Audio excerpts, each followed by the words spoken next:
거린 차덕보의 부인은 자기 아내와 농산일을 하거나 허드렛 일을 하게 했습니다. 이제는 아내가 불안해하거나 무서워할 일이 없어졌으니 백달원도 마음 놓고 돌아다니며 장사를 할 수가 있었습니다. 이때부터 백달원은 거린들을 자기 수하로 끌어들였습니다. 흉년이던 데다가 관리들의 착취로 거리에는 굶어 죽은 시신들이 낙엽처럼 뒹굴고 있었습니다. 손만 내밀면 사람들이 기꺼이 따라왔고 백달원은 그들을 끌어들여 상단을 조직했습니다. 한 사람이 장사하면 이익이 2배로 남고 2사람이 장사하면 4배로 남지만 10사람이 장사하면 100배로 남는다. 이것을 오늘날 시너지 효과라고 하지요.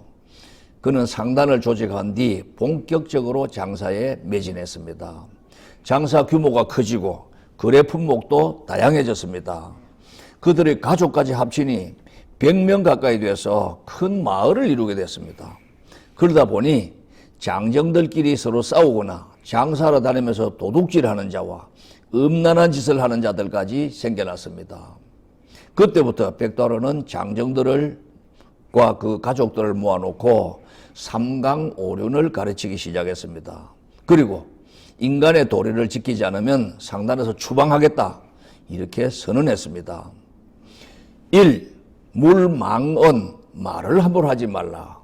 2. 물패행, 행동을 함부로 하지 말라.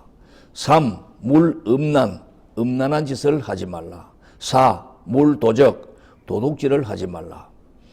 그가 정한 이 4물 규칙이 500년 동안 이어져 온 조선 보부상의 전통이 됐습니다.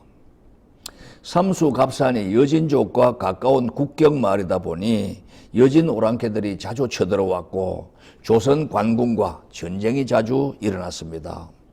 전쟁의 바람이 불 때마다 피비린내가 풍겨왔습니다. 한 번은 장사를 나갔다가 돌아오는 중에 뜻밖의 전투 장면을 목격하게 됐습니다. 그날도 백달원은 여진족이 완전히 시체가 되어 나둥글 때까지 풀숲에 납작 엎드려 있었습니다. 차마 물건을 버리고 달아날 수 없어서 풀숲에 숨어 있었던 것이지요. 저 장수는 누군지 참으로 용맹하구나. 동북 방면 군사들 중 유난히 활을 잘 쏘는 장수가 있었습니다. 그는 여진족과 마주쳤을 때 귀신 같은 활솜씨로 여진족을 백발백중 쓰러뜨렸습니다. 전투가 끝나자 백달원은 강가의 풀숲을 살폈습니다. 동북방면 장수가 죽었나?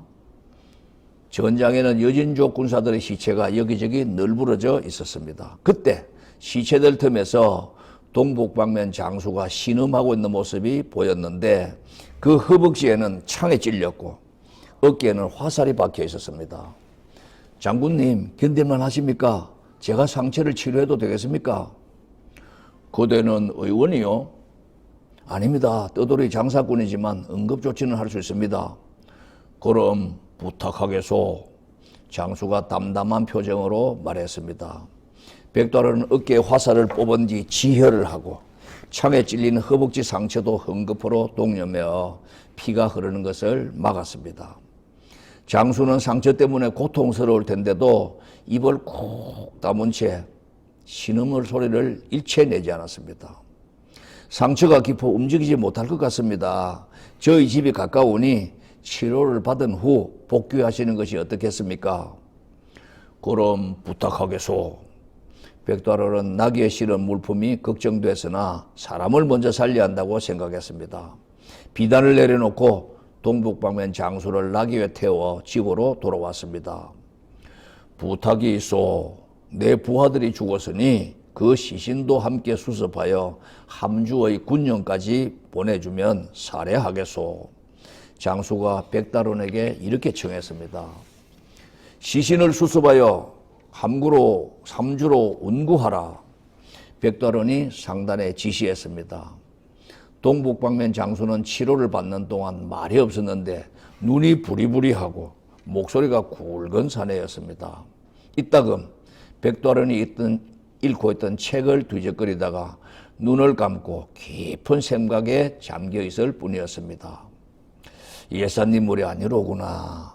이렇게 백다로는 장수의 의연한 모습에 감탄했습니다. 장수는 자신이 누구인지 말하지 않았고 백다로에 대해서 묻지도 않았습니다.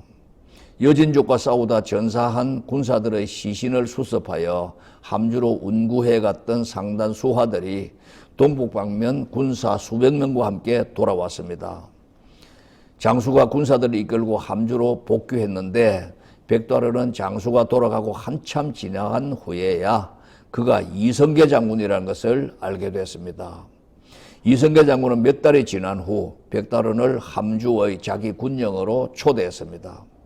그는 생명을 구해주어서 고맙다는 인사를 하고 자기가 지휘하는 군영에 물자를 납품하도록 해주었습니다. 당시 고려는 외적의 침입과 여진족의 잦은 침략으로 매우 어수선했습니다.